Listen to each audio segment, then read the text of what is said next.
Oslo, Norway, January 1942. The cold bites through stone walls as a young woman sits before a telegraph machine in the basement of Nazi headquarters.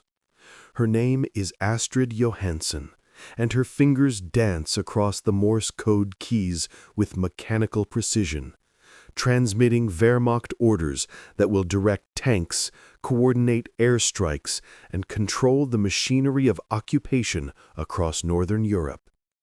The German officers upstairs trust her completely. She is fast, accurate, never complains, never questions. She is the perfect employee. What they don't know is that every fifth message she sends contains a poison pill, a microscopic alteration to coordinates, a transposed digit in supply quantities, a subtle timing delay that will cascade into chaos hundreds of kilometers away. She doesn't use explosives or guns. She doesn't need them. Her weapon is invisible, elegant, and absolutely devastating.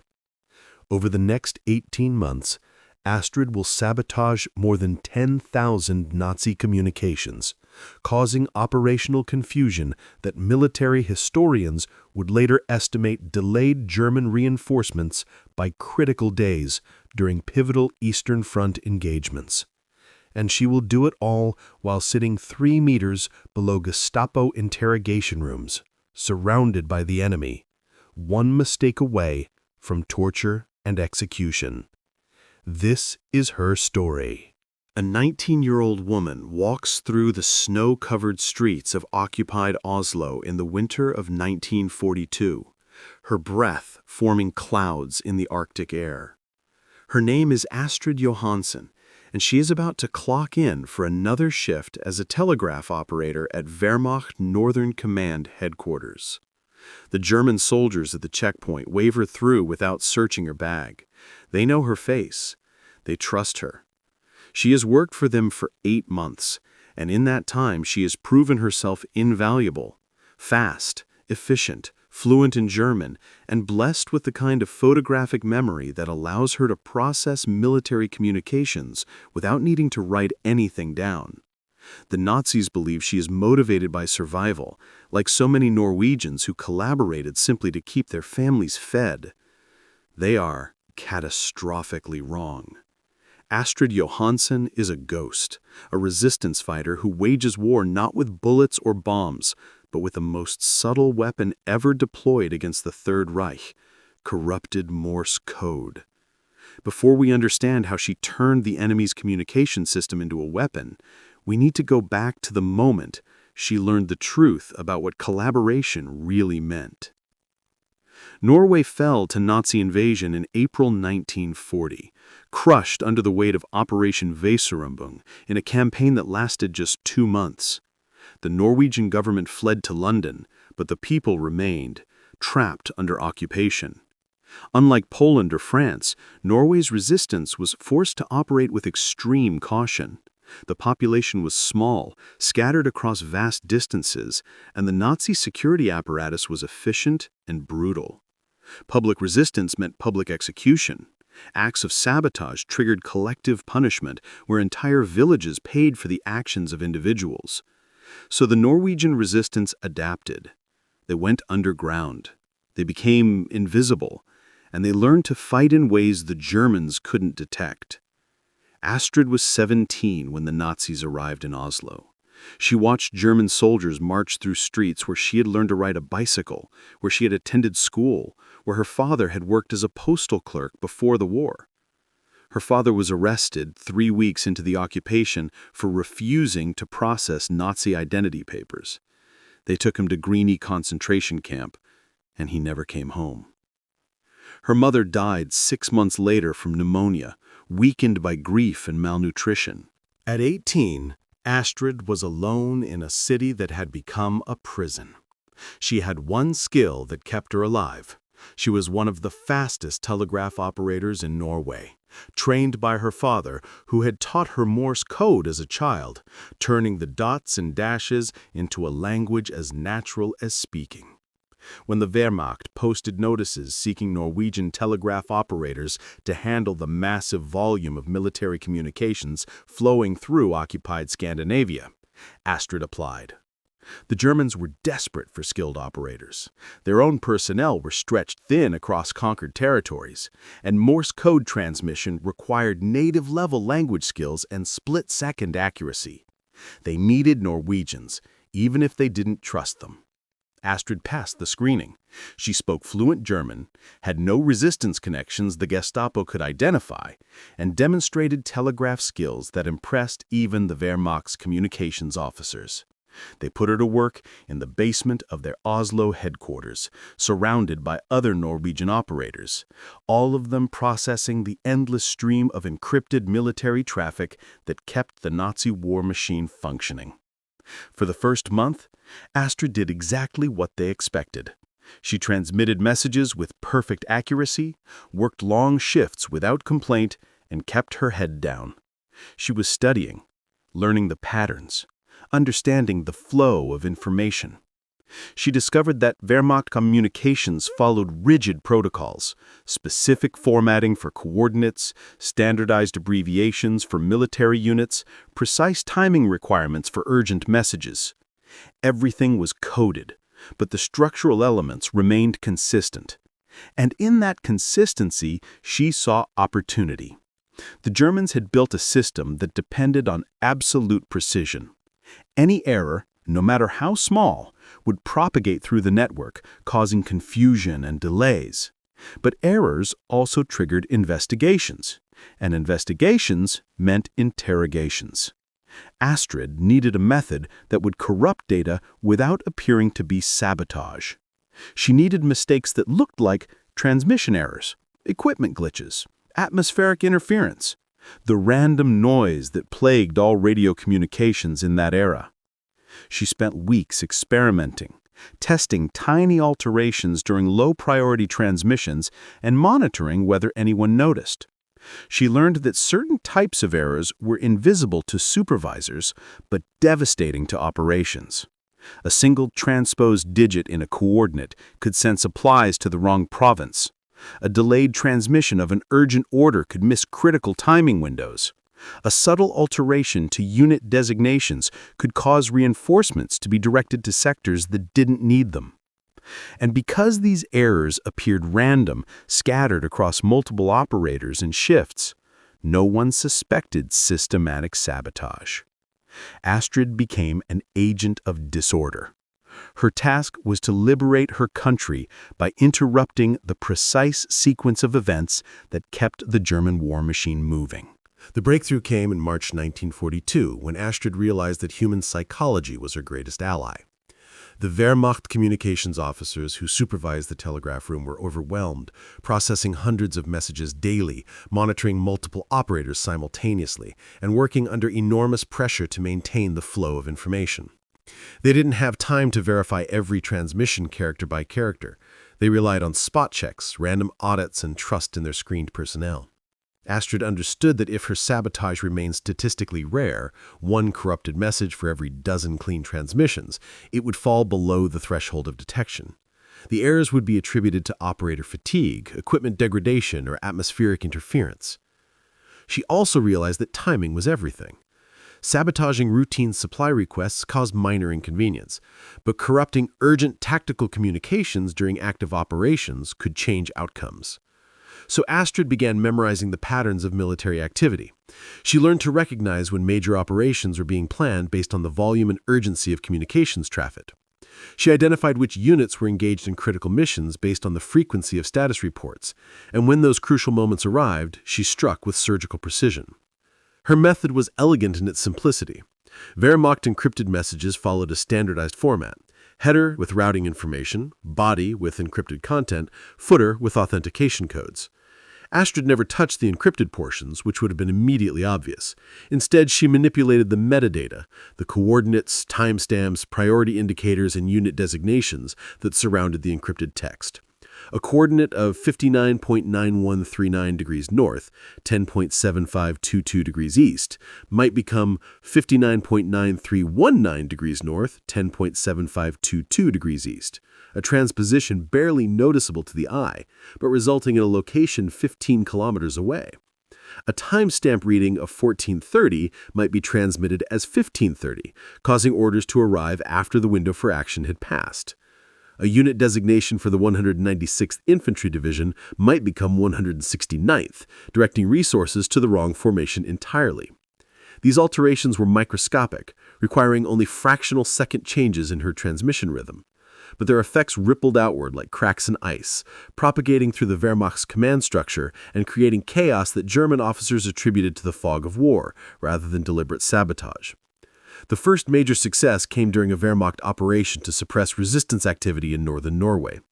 Astrid intercepted communications coordinating the deployment of security forces to sweep a remote mountain region where Norwegian partisans were hiding. The operation required precise timing, multiple units converging simultaneously to seal escape routes. Astrid corrupted 3 key messages, transposing coordinates and delaying transmission of movement orders. The result was catastrophic for the Germans. Units arrived hours late at wrong locations. The encirclement failed. The partisans escaped. And Wehrmacht after-action reports attributed the failure to communication equipment malfunction and poor planning, never suspecting sabotage. Astrid read those reports when they came through the telegraph room days later. She showed no emotion as her fingers transmitted the German officers' frustrated analysis of their own failure, but inside, she burned with satisfaction. She had struck a blow without firing a shot, without planting a bomb, without exposing herself to discovery. And she was just getting started. Over the following months, she refined her technique into an art form. She developed a mental catalog of which types of messages were most critical, which errors would cause maximum disruption, and which timing windows offer the greatest opportunity. She learned that supply chain communications were particularly vulnerable. A corrupted inventory count would cause shortages weeks later. She discovered that meteorological data used for air operations could be subtly altered to increase the risk of mission failures. She found that personnel transfer orders could be modified to send specialized technical staff to locations where their skills were useless, while critical positions remained unfilled. Most importantly, she learned patience. She never rushed, she never took unnecessary risks. She maintained her cover as the perfect employee, working overtime when asked, accepting compliments from German officers on her speed and accuracy, and carefully spacing her sabotage so that no pattern emerged. The Wehrmacht communications officers trusted her so completely that they eventually gave her access to priority channels carrying the most sensitive military traffic. They had handed their enemy the keys to the kingdom and never realized it. By the summer of 1942, Astrid had sabotaged over 2,000 Wehrmacht communications, but the true impact of her work remained invisible even to her. Military operations are complex systems where small disruptions can cascade into major failures. A delayed supply shipment means tanks without fuel. Tanks without fuel mean delayed offensives. Delayed offensives mean enemy forces have time to reinforce positions. Astrid's corrupted messages created friction throughout the German war machine in Norway and across their northern supply lines to the Eastern Front. Wehrmacht officers reported increasing communication reliability problems, but they blamed aging equipment, undertrained operators, and the challenging Arctic environment. They never considered systematic sabotage because the errors appeared random and affected multiple operators. Astrid had created the perfect illusion, chaos that looked like entropy. But maintaining that illusion required absolute discipline. She couldn't sabotage too frequently, or investigators would notice statistical anomalies. She couldn't target specific units repeatedly, or patterns would emerge. She had to spread her attacks across the full spectrum of Wehrmacht communications, hitting everything from mundane administrative messages to critical tactical orders. The psychological toll was immense. Every day, Astrid sat 3 meters below Gestapo interrogation rooms where resistance fighters were tortured for information. She could sometimes hear the screams through the floor. She knew that one mistake, one moment of carelessness, one corrupted message too many would put her in that room. The Germans didn't execute saboteurs quickly.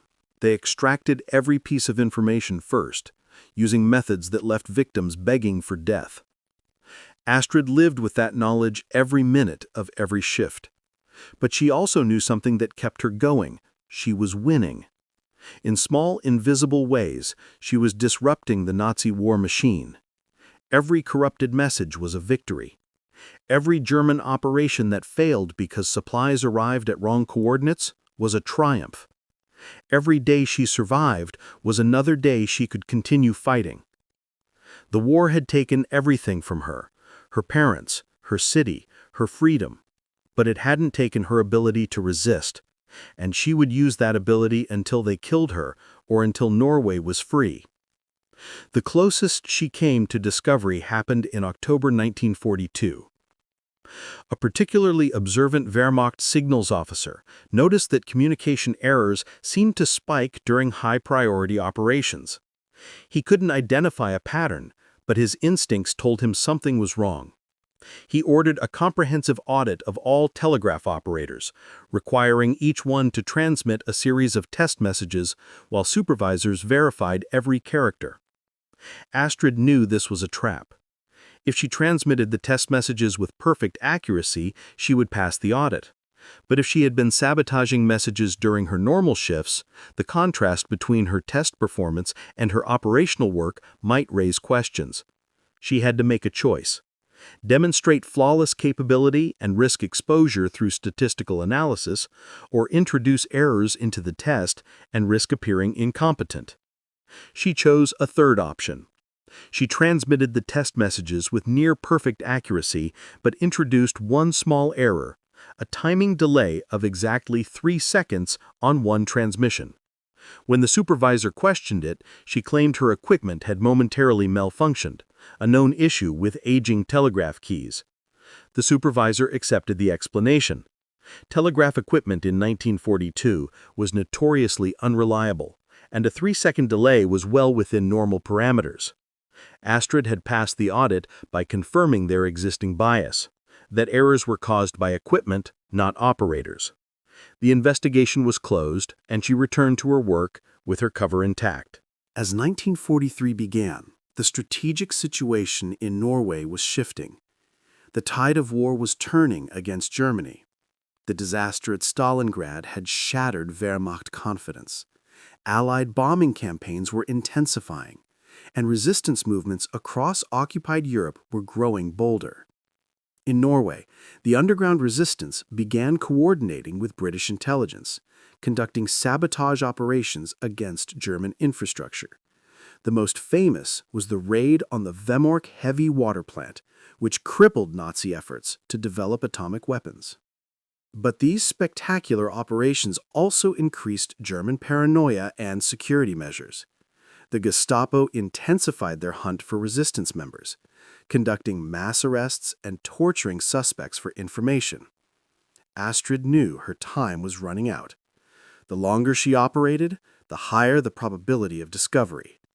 But she also knew the war was approaching a critical phase where every disruption to German logistics could matter. So she made a decision that would either cement her legacy or get her killed. She would increase the frequency and severity of her sabotage during the spring of 1943, targeting Wehrmacht communications supporting German forces on the Eastern Front. This was extraordinarily dangerous. Eastern Front communications received the highest priority and the most scrutiny. Any problems with these messages triggered immediate investigations. But Astrid also knew that German forces were under immense pressure, fighting desperate defensive battles against Soviet offensives. Communication disruptions during those critical moments could have strategic impact. She began identifying messages related to reinforcement schedules, supply deliveries, and tactical coordination for units engaged in Eastern Front operations. These messages passed through Norwegian telegraph stations because German logistics networks ran supply lines from Norway's ports through Sweden and Finland to the Eastern Front. When she identified high-value targets, she struck with precision, corrupting coordinates for supply convoys, delaying transmission of urgent requests for reinforcements, altering meteorological data used for air support missions. The effects were impossible to trace directly, but Wehrmacht after-action reports from that period are filled with references to communication failures, supply delays, and coordination problems during critical operations. One particular sabotage operation in March 1943 would become legendary in classified intelligence files after the war. Astrid intercepted a series of urgent messages coordinating the transfer of a panzer battalion from Norway to the Eastern Front to reinforce German positions facing a Soviet offensive. The operation required precise timing. Trains had to be loaded and departed according to a strict schedule to reach the front before the Soviet attack began. Astrid corrupted multiple messages in the chain. She altered the departure times, transposed the rail routing codes, and delayed transmission of authorization documents required at border checkpoints. The result was chaos. The Panzer Battalion was delayed by 4 days, missing their deployment window. By the time they reached the front, the Soviet offensive had already achieved breakthrough, and the German defensive positions the panzers were meant to reinforce had collapsed.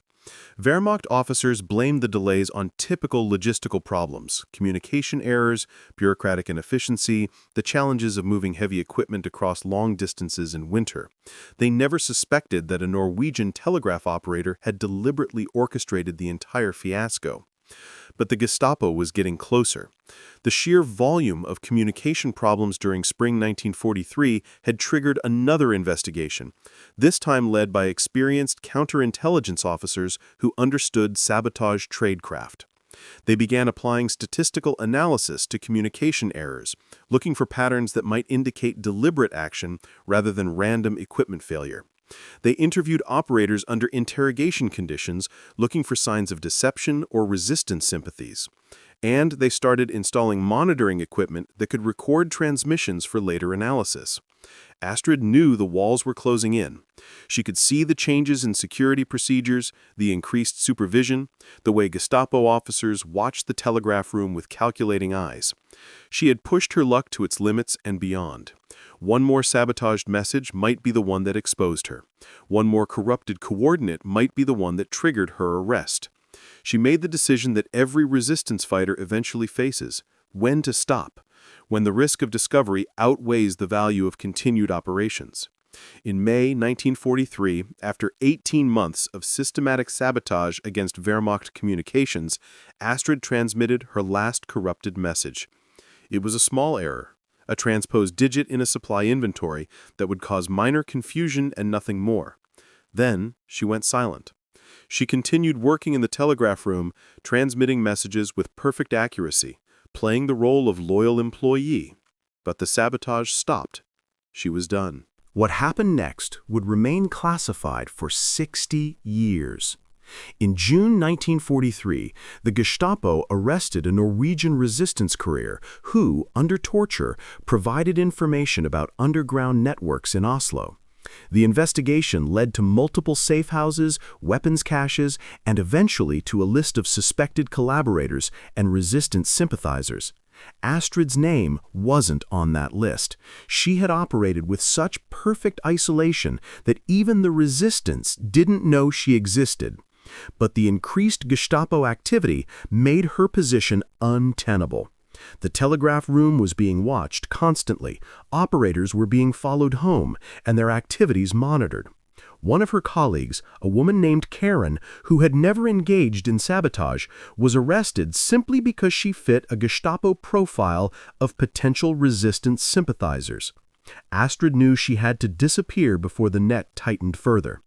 In July 1943, she used her position to intercept information about German patrol schedules along the Swedish border. She forged travel documents, packed a small bag with essentials, and on a cold morning before dawn, she walked out of her apartment and never returned. The journey to Sweden was a nightmare. 3 days traveling through wilderness, evading German patrols, relying on scattered assistance from underground networks who moved refugees across the border. She crossed into Sweden with nothing but the clothes on her back and the knowledge that she could never return home while the Nazis controlled Norway. The Wehrmacht didn't realize Astrid was gone until she failed to show up for her shift. They assumed she had been arrested or had gone underground, another Norwegian who disappeared into the chaos of occupation. They never suspected that the quiet, efficient operator who had worked for them so reliably had been systematically destroying their communications for a year and a half. In Sweden, Astrid made contact with Norwegian government-in-exile representatives. She told them everything: the techniques she had used, the messages she had corrupted, the impact she believed her actions had achieved. The intelligence officers were stunned. They had never encountered sabotage of this sophistication. They immediately debriefed her extensively, documenting her methodology and passing the information to Allied intelligence services. The British Special Operations Executive was particularly interested, seeing potential applications for similar tactics in other occupied territories. But they also recognized that Astrid's technique was nearly impossible to replicate. It required a unique combination of skills: native language fluency, telegraph expertise, photographic memory, and the psychological fortitude to operate under constant threat of discovery for months on end.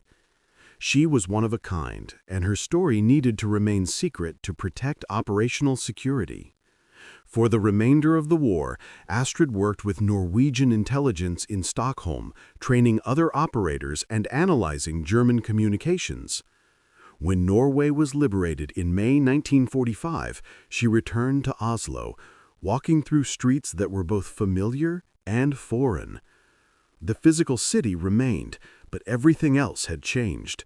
Her apartment had been requisitioned by German officers. Her belongings were gone. Her parents were dead. The life she had known before the war had been erased.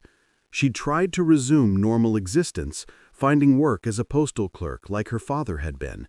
But normalcy was impossible for someone who had lived in the shadows for so long. The Norwegian government awarded her a commendation for resistance service, but the details of her work remained classified. She couldn't tell anyone what she had actually done during the war. The full story of the telegraph operator who sabotaged 10,000 Nazi messages remained locked in intelligence archives known only to a handful of officials with the highest security clearances. Astrid lived quietly for the rest of her life, working, never marrying, never seeking recognition. She died in 1998 at the age of 75, and her obituary listed her as a former postal worker and resistance member. 5 years after her death, Norwegian intelligence services began declassifying World War II documents. That's when historians discovered the full extent of Astrid Johansson's actions during the occupation. The analysis revealed that her sabotage had corrupted over 10,000 Wehrmacht communications between January 1942 and May 1943, causing operational disruptions that military historians now estimate contributed to delayed German reinforcements during critical Eastern Front battles. Her story represents one of the most successful individual sabotage operations of World War II, achieved without explosives, without weapons, with nothing but intelligence, courage, and Morse code. The 19-year-old telegraph operator who turned the enemy's communication network into a weapon against them is finally being recognized as one of Norway's greatest wartime heroes, 80 years after she began her silent war against the Third Reich.